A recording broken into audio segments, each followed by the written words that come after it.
오늘은 대림절 넷째 주일 성서정과 본문 중에 하나인 마태복음 1장 18절에서 25절까지의 말씀을 통해서 하나님의 은혜를 나누도록 하겠습니다.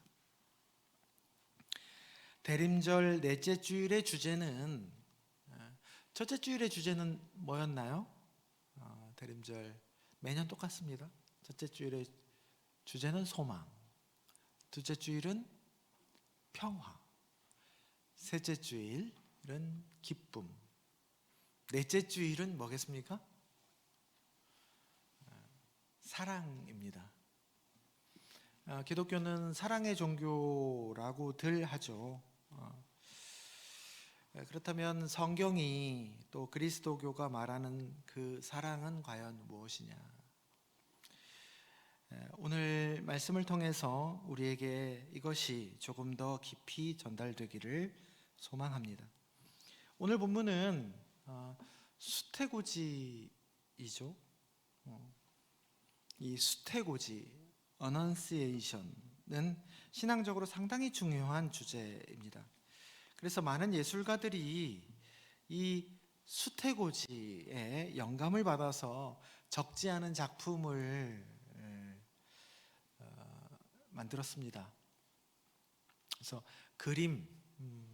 그림을 한번 볼까요? 그림 혹시 이 수태고지 그림 중에 제일 많이 알려진 작품이 이 작품입니다. 이태리 피렌체에 가면 산 마르코스도 원에 있는 벽에 붙어 있는 그 그림이죠. 15세기 프라 안젤리코라는 분이 그린 수태고지입니다. 굉장히 유명한 그림 보시죠. 그리고 두 번째는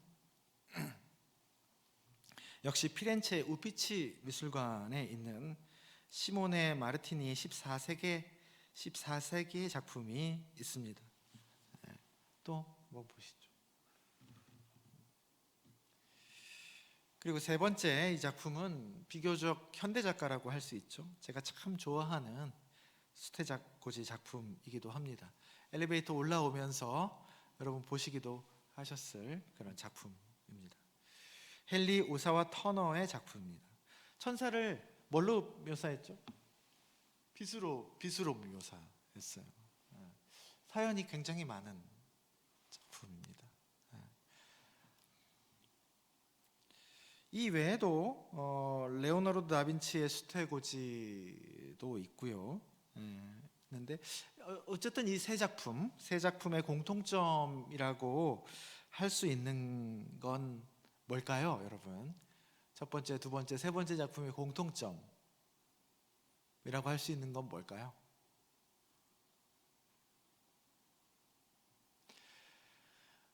마리아의 표정이 그리 밝지 않다는 겁니다.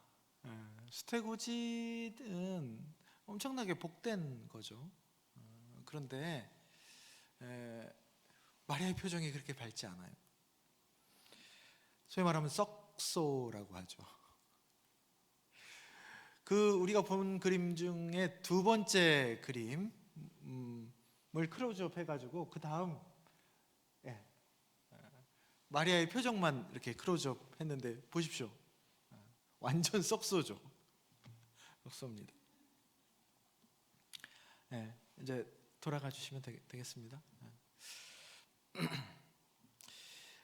이것이 오늘 우리가 함께 나누려고 하는 사랑이라는 메시지와 연결되는 점입니다. 오늘 마태복음은 마리아가 직접 등장하지 않고 요셉에게 고지를 하죠. 마태복음에서는. 누가복음에서는 이 그림대로 마리아에게 합니다.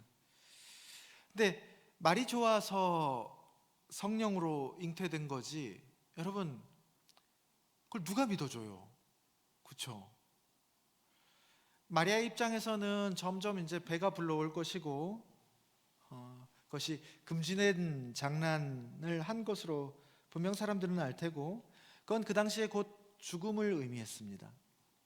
돌로 쳐서 죽임을 당하는 그런 거였죠. 앞으로의 그러한 고통은 이제 성령으로 잉태했든 말든 그거는 하나님 사정이고, 어쨌든 그 감내해야 하던 고통은 고스란히 마리아의 몫이었죠. 약혼자 요셉은 어떻습니까? 일단 오늘 본문에서 봤듯이 청천벽력이죠. 내 부인이 될 사람이 글쎄 임신을 했다는 거예요. 내가 동침을 한 적도 없는데 어땠겠습니까? 마음이 무너졌겠죠. 그 마음의 문제와는 별개로 또 현실적인 문제가 뒤따라 옵니다. 율법을 어긴 것으로 오해를 받을 수 있죠. 아직 결혼 상태는 아니까요. 그래서 요셉에게 자신에게 이제 불똥이 튀지 않으려면 어떻게 해야 되겠어요? 동네방네 이 여자가 다른 남자랑 간음을 했다고, 그래서 난 잘못이 없다고 해야지 자기가 살 길이죠. 그런데 그래도 이 사람은 의로운 사람이다 19절에서 말하고 있습니다.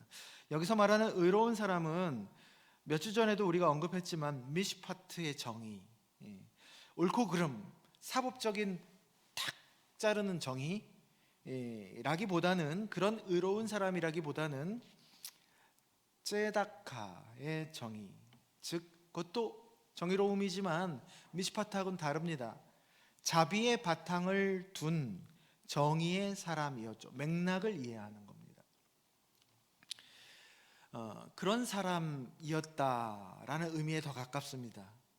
요셉이 의로운 사람이었다는 것은, 그래, 속상한 건 속상한 거고, 그렇다고 굳이 그렇게까지 할 필요는 있냐라고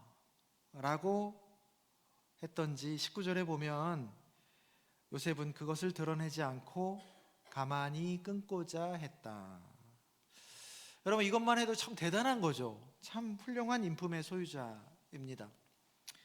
그런데 그때 가만히 끊고자 했던 게 요셉이 최대치로 한 거죠. 근데 그러고 난 다음에 20절에 요셉에게 주의 사자 천사가 꿈에 나타납니다.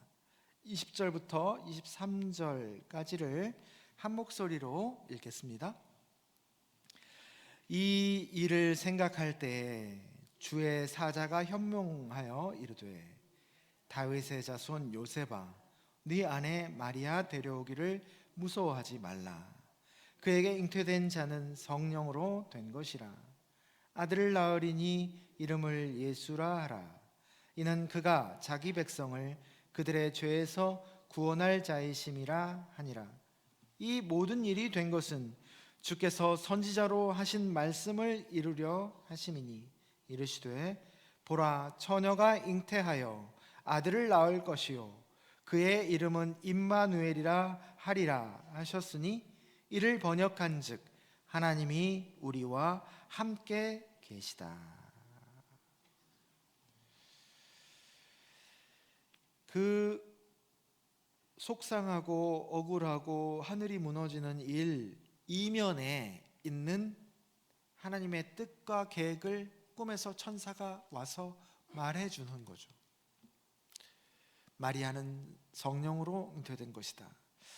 그래서 아들을 낳을 건데 그 이름을 예수, 여호수아입니다. 즉 그 이름이 여호수아의 뜻처럼 하나님이 구원하신다라는 이름을 하고, 그것은 오늘 구약 병행 본문인 이사야 7장에서 이미 예언된 내용, 즉 처녀가 잉태하여 아들을 낳을 것인데 그 이름을 하나님이 우리와 함께 계시다는 임마누엘이라 하라.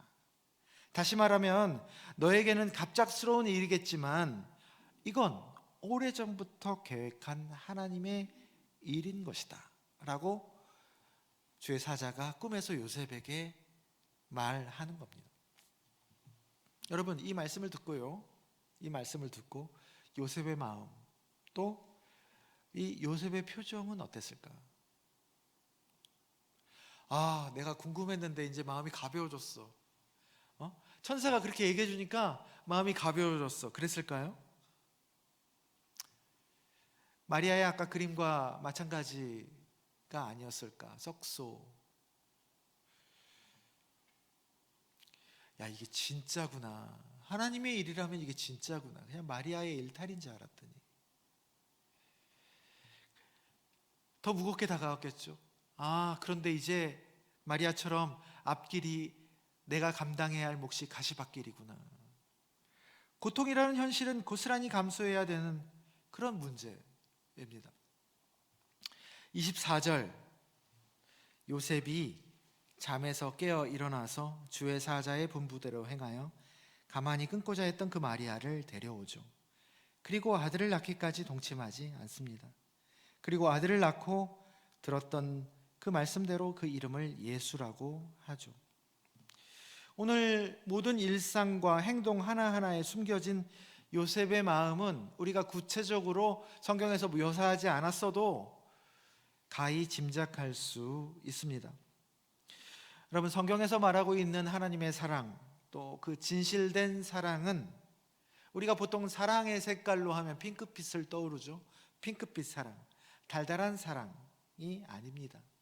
오히려 사랑의 색깔은 핏빛입니다. 투신을 하는 거예요. 몸을 던지는 겁니다. 말이 아니라 삶입니다. 하나님의 사랑의 방법은요, 우리는 보통 보면 하나님이 하늘에서 뭔가를 하시는 것 같죠. 하늘에서 말씀을 하시는 거예요. 하늘에서 우리가 필요한 걸 던져주는 거 정도, 그게 우리가 예상하는 하나님 사랑 방법이죠. 그 정도가 아니라는 얘기입니다. 어떻게 사랑하시는 거죠? 투신하시는 거예요. 몸을 던지시는 거예요. 하나님도. 그게 오늘 본문의 임마누엘입니다. 하나님이 우리와 함께 계시다. God with us입니다. God for us가 아니에요. 우리를 위해서 하늘에서 이렇게 우리를 위해서 뭔가 던져주고 해결책을 주고 하는 것이 아닙니다. 그분을 투신해서 그분 자신을 우리에게 주시는 것이죠. 구약 병행 본문 이사야를 보면 구원의 징조라고 하면서 이 사건 임마누엘이라고 하거든요. 눈에 보이지 않는 하나님의 구원의 작업을 그래도 알 수 있는 표적이 바로 임마누엘이다라고 이사야서는 얘기하고 있습니다. 그게 사람이 되신 예수 그리스도라는 거죠. 오늘 본문에도 이름을 예수라 하라. 그 예수는 하나님이 구원하시다는 뜻이고 그분이 다름 아닌 그리스도이죠. 그리스도, 메시아, 어떤 뜻입니까? 기름 부음 받은 자, 구원자이고 그 예수 그리스도의 이사야 예언이 임마누엘, 즉 하나님이 우리와 함께 계시다는 거죠. 그러니까 임마누엘과 예수가 하나의 인격 안에 연결되어 있는 겁니다. 녹아 있는 겁니다. 이거는요, 여러분, 오늘 설교 제목이기도 하지만 임마누엘 예수, 이게요 동전의 양면처럼 연결되어 있는 겁니다. 임마누엘도 예수 그리스도를 얘기하고 예수도 예수 그리스도를 얘기하는 거예요. 임마누엘은 뭡니까? 하나님이 우리와 함께 계시는 것. 예수는 뭡니까? 죄에서 구원하시는 것. 깊은 메시지입니다. 구원이 구약 병행 본문에서처럼 오늘 이승재 집사님도 본문을 묵상하시고 기도를 하셨죠. 아하스 왕이 자기 계획을 다 세워놓고 하나님은 하늘에서 적당한 처방을 좀 내려주시고 그렇게 자기 입맛에 맞게, 그래서 적당히 겸손을 떨면서 하나님 바쁘시니까요 그런 과한 표적식이나 줄 필요 없습니다. 저한테 하나님 바쁘신데 다른 사람한테 그렇게 하시고 저는 제가 필요한 부분만 개입해 주세요. 자기 계획이 우선이라는 거죠. 그리고 하나님을 도움이 되는 존재로만 여깁니다. 그런데 하나님은 그렇게 구원하시는 것이 아니라 하나님이 함께 하시는 방식으로 우리를 구원하시는 것이죠. 그렇게 구원을 행하시는 것입니다. 그분의 전부를 투신하신 것으로 우리를 구원하신다는 것입니다. 그분 전부를 우리에게 주시는 것이죠. 이게 여러분 사랑입니다. 다름 아닌 사랑을 얘기하는 거예요.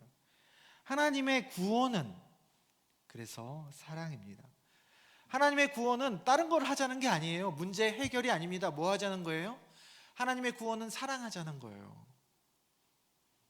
단순히 문제 해결이 아니라 사랑하시는 것, 그리고 우리를 사랑으로 초대하는 것이 다름 아닌 구원 사역입니다. 그 사랑으로 초대받은 이도 그러면 어떻게 해야 되겠습니까? 말로만 주님 사랑합니다, 문제 해결해 주십시오, 오소서 주님 제가 주님을 원합니다 라고 그렇게 표면적으로 말로만 하는 것이 아닙니다. 사운드 크게 틀어놓고 두 손 들고 찬양한다고 그게 하나님 사랑하는 게 되는 거겠습니까? 어떻게 해요? 하나님이 사랑으로 먼저 뛰어드셨어요. 그래서 우리를 사랑으로 초대하시죠. 그러면 우리는 어떻게 해야 합니까? 우리도 투신해야 하는 겁니다. 삶 속으로 빠져드는 거예요. 하나님이 전부를 줬잖아요. 우리도 그분에게 전부로 다가가야 되는 거예요. 그래야 사랑이 맺어지는 겁니다. 마리아도 요셉도 그 초대를 받은 겁니다. 그 부르심은 고통이죠.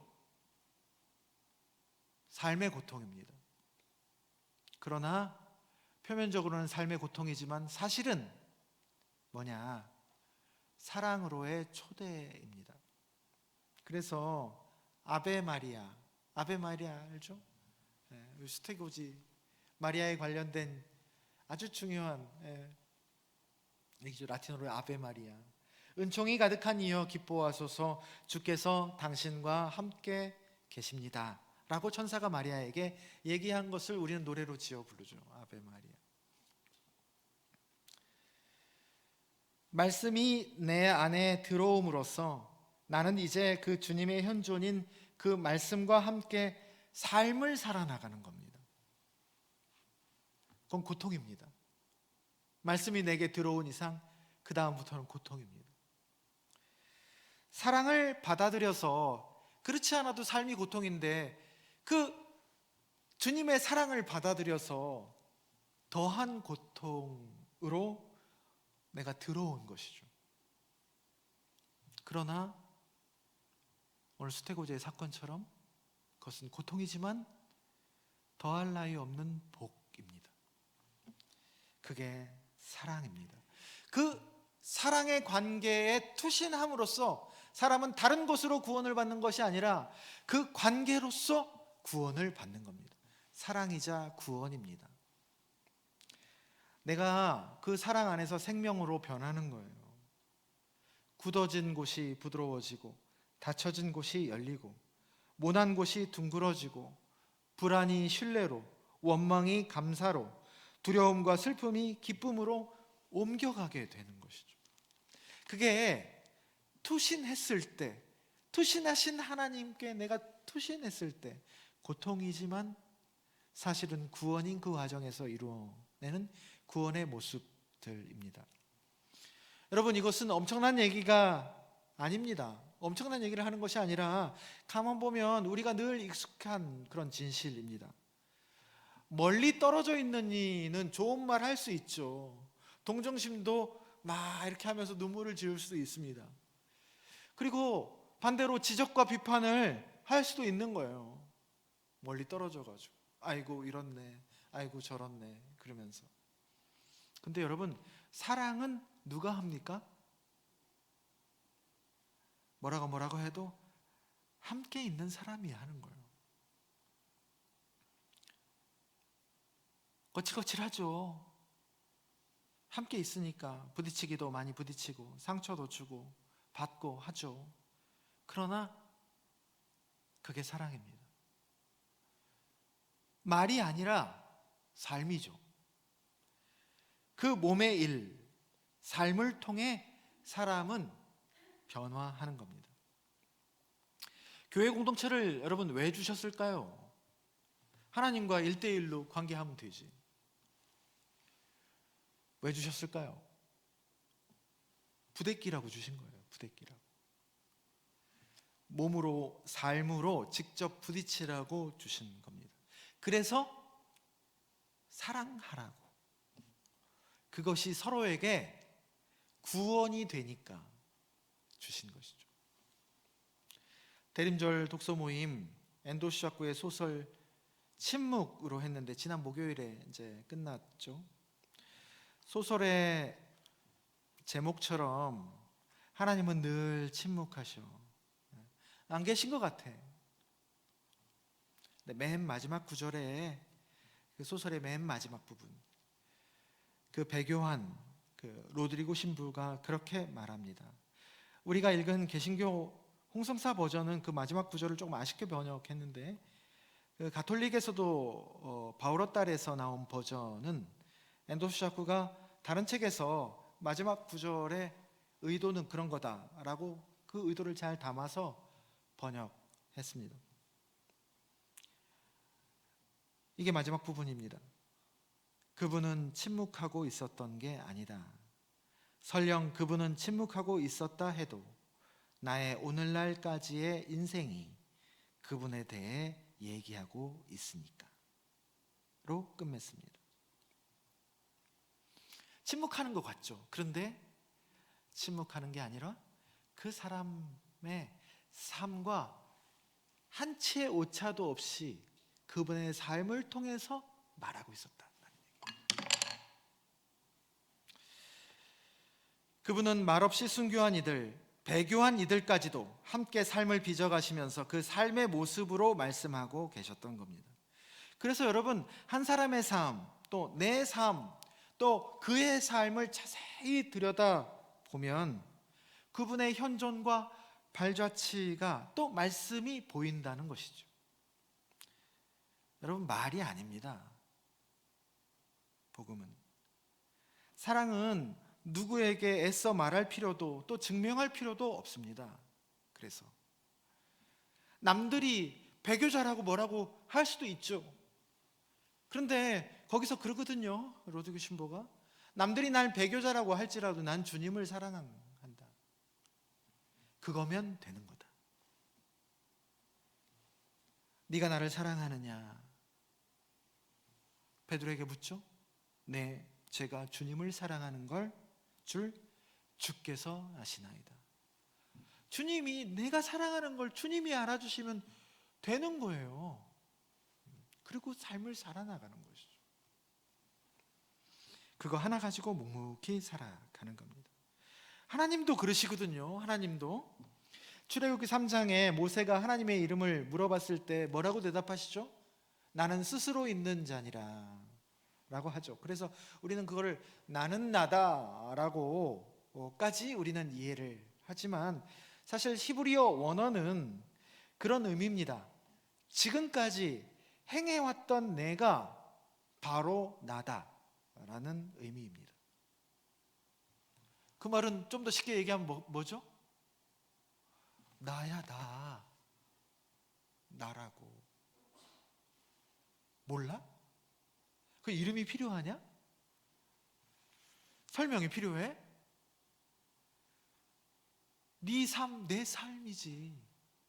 나하고 너야 그냥. 그런 얘기입니다. 부부 또 부모와 자식 사이에서 흐르는 서로에 대한 긴 말이 필요 없는 그런 알미죠. 그게 여러분 말씀이 육신이 되는 성육신의 신비 곧 사랑입니다. 말씀은 말이 아니라 육신입니다. 삶입니다.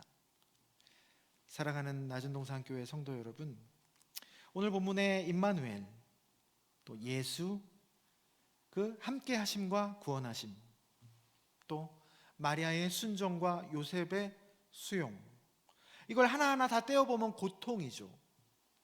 하늘을 버리고 연약한 인간이 되셔서 함께 하셔서 고통을 떠안고 우리를 구덩이에서 건져내시는 것, 예수의 삶은 고통 아닙니까? 요셉과 마리아도 고통의 삶으로 덩달아서 뛰어든 것이죠. 예수 잘못 만나가지고, 딱 걸려가지고. 그러나 그 합작품, 그 고통으로 뛰어든 사람들이 만들어낸 그 합작품은 기가 막히게 아름다운 사랑의 스토리가 된 것이다, 성경은 얘기하고 있는 겁니다. 지난주 세례 요한도 실족하리만큼 투신하고 침묵의 그 인물들도 괜히 사지에 뛰어들어가지고 그 연약함의 고통을 날것 그대로 겪은 것이지만, 그래서 꼭 실패처럼 보이지만 그래도 그건 주의 사랑에 몸을 던진 것이다. 그리고 그들은 진정한 구원을 얻었다. 성탄을 앞둔 대림절 마지막 주일에 신의 자리를 버리고 죄와 고통의 자리, 이 낮은 땅에 투신하신 임마누엘 예수 그리스도는 다름 아닌 곧 사랑이며, 우리를 부르신 그 자리는 혹 보기에 고통이라 할지라도 그건 다름 아닌 사랑으로의 초대임을, 구원으로의 이끄심임을 기억하며 성탄을 간절히 기다리는 저와 여러분 되기를 주님의 이름으로 축원합니다.